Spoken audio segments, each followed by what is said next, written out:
이런 것들을 좀 미리 계산을 해보신 다음에 그 금액을 가지고 자녀한테 증여를 해야지, 그런 것도 없이 증여를 하시면 이러한 세무조사도 맞을 수 있다는 걸 항상 염두에 두시길 바랍니다.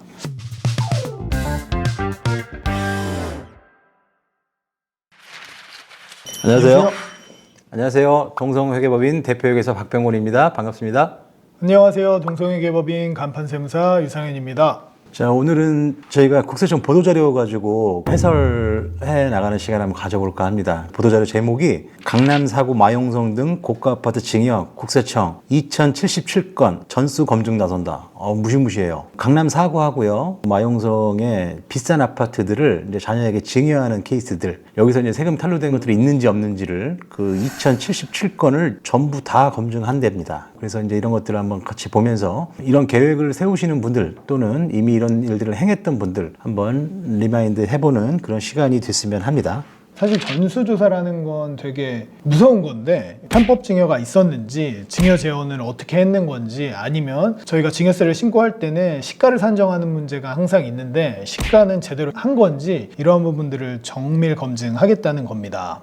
보도자료를 저희가 요청하시면 댓글로 드릴 건데, 보도자료 중에서 이제 추진 내용이나 이런 부분들은 제외하고 바로 케이스 사례를 하나하나씩 보면서 국세청이 어떻게 하고 있는지의 선정 사례를 좀 보도록 하겠습니다. 일단 주제를 말씀드리면, 첫 번째, 고가 아파트를 부담부 증여 받은 후 자금 출처 조사를 회피하기 위해 대출 상환은 본인 소득으로, 생활비는 부모 찬스, 이렇게 주제가 나와 있습니다. 실제로 저희한테 상담을 오시는 분들도 이렇게 하겠다라고 생각을 가지신 분들이 엄청 많아요. 그거에 대한 딱 완벽한 케이스가 하나가 나온 것 같은데, 이 부분을 저희가 좀 설명을 드리겠습니다. 네, 그림 보시면 모친 A가 은행에서 대출을 받아요. 대출을 받은 아파트를 애한테 증여를 합니다. 그럼 예를 들어서 이 아파트가 뭐 30억짜리다. 그런데 대출을 15억 받았다. 그럼 어떻게 되는 겁니까? 아들 입장에서, 자녀 B 입장에서는 아파트 명의가 내 명의로 옮겨졌는데, 증여받았는데 대출이 15억 붙어 있으니까 30억짜리 아파트인데 15억 부분만 증여받은 걸로 증여세를 내겠죠?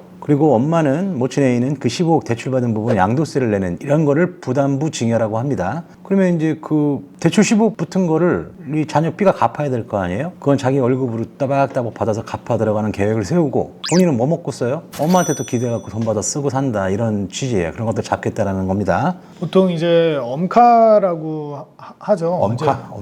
엄마 카드를 이용해서 이제 생활을 한 건데, 제가 볼 때 이분은 다른 거보다 생활비가 상당히 많이 쓰신 것 같아요. 저희 최근에 신라호텔에서 한 VIP 세미나에서도 이제 세무조사 관련해서 황재한 세무사님이 얘기를 해주셨는데, 그때 뭐 이런 얘기를 해주셨어요. 자녀들 인스타그램 하지 마라, 이런 얘기를 해주셨는데, 뭐 고가 외제차 타고 고가의 뭐 명품을 사고 이런 것들을 인스타에다가 다 올리지 마라, 이렇게 얘기해 주셨는데, 제가 볼 때 이분은 이 조사 과정에서 그런 것들이 드러난 게 아닌가 싶거든요. 근로소득으로 받은 거를 전체 다 이 대출을 갚는 데 사용하시고, 실제로 생활은 되게 사치스럽게 이제 하시다 보니까 결국 부모한테 받은 생활비가 사회통념상 인정되는 그런 생활비도 아니고, 그래서 그 전체 금액을 증여로 해서 혐의가 있다고 판단해서 자금출처 조사 대상에 선정이 되신 것 같습니다. 아들내미가 번 돈으로, 딸이 번 돈으로 빚 갚은 건 좋은데 딸내미는 먹고 쓰고 사는 거는 무슨 돈으로 한 거야? 이렇게 따지고 들어가겠다는 취지거든요. 더 좀 이런 플랜을 잡으실 때는 좀 더 정교하게 그런 질문에도 답할 수 있는 어떤 근거를 만들 생각을 하셔야 될 거라고 봅니다.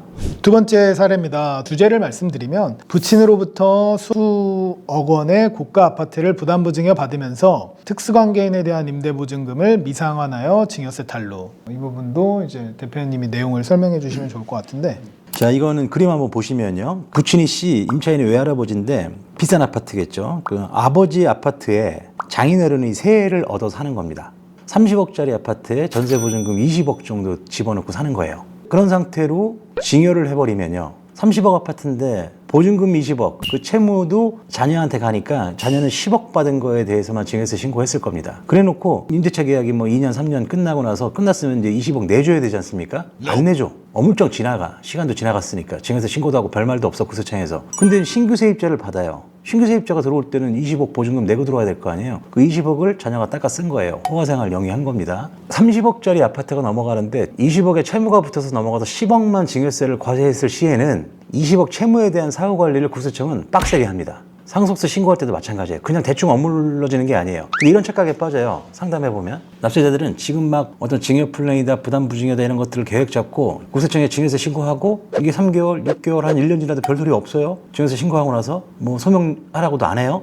야, 다 끝났나 보다. 이렇게 스스로 안이하게 빠져버립니다. 제가 예전에 상속세 신고할 때 보면 거의 10년을 내가 무슨 돈을 갚았는지를 따집니다. 그 담당자는 바뀌죠. 국세청도 바뀌면 2월 돼가지고 그 다음 담당자가 챙길 딱 항목으로 꼬리표 달고 넘어와요. 이 경우에도 이렇게 해놓고 할아버지한테 쓱 안 주고 채무면제 발생시켰다고 이제 세금도 막 부과하고 했을 건데, 어떤 증여 행위에 채무를 낀 부담부 증여를 도모하신다면 채무액 상환에 관한 관리에 대한 플랜이 좀 세밀하고 정교해야 될 것 같다, 이런 생각이 듭니다. 그리고 또 여기도 주요 탄로 혐의를 제가 읽어보면, 자녀 D가 새로운 임차인으로부터 수취한 고액의 보증금을 해외 주식, 골드바, 투자자산 취득 및 명품 구입 등 사치생활자금으로 사용. 사실 숫자는 모르겠어요. 숫자까지 저희가 알 수는 없지만 30억짜리 집인데 할아버지의 20억의 임차보증금을 채무면제 해줬다면 새로운 세입자한테는 20억을 받았겠죠. 그 20억으로 사치생활을 한 게 드러났기 때문에 결국 할아버지한테 그 20억을 증여받은 것으로 해서 추징이 됐다라는 내용입니다. 그러니까 인스타 같은 거 조심해야겠죠. 그래서 젊은 친구들은 인스타그램에 이제 과시하는 게, 자기 인스타그램 피드를 보고 부러워할 친구들도 있지만 씩 웃을 국세청 직원도 있다, 이렇게 생각하셔야 된다는 네, 뜻입니다. 맞습니다. 다 정보가 쌓이는 거예요. 자, 이제 세 번째입니다. 세 번째 사례는 신고 누락한 현금 매출로 수도권 소재 부동산 취득에 사용한 사실이 확인되어 소득세, 의무위반 가산세 등 억 원 추징, 이런 겁니다. 이거는 이제 우리 많이 하는 소득지출 분석 시스템 이런 거죠. 그러니까 산부인과, 성형외과 이렇게 해서 이제 현금으로 수술받고 시술받고 하는 분들이 현금 매출 누락이 생겨서 그것이 어떤 자산 취득으로 딱 그렇게 수면 위로 드러나게 되면, 그럼 국세청에서 소득하고 지출하고 분석하죠. 두 부부가 의사로 1년에 30억 벌었는데 이 사람들 재산 늘어난 거 보니까 60억 늘어났네. 30억은 비는 겁니다. 차변 대변이 안 맞는 거예요. 그 돈 생긴 거를 쫓아가 보니까 현금 매출 누락이더라. 그래서 소득세를 왕창 또 과세한다. 이거는 이제 특이한 케이스는 아니고 늘 있었던 겁니다. 내가 버는 소득하고 내 명의로 된 재산하고 내가 소비한 소비액하고 균형 관계가 좀 맞아야 되겠다. 차이가 팍 생기면요, 가장 전산이 발달한 그 국세청 전산에 뜨는 거죠.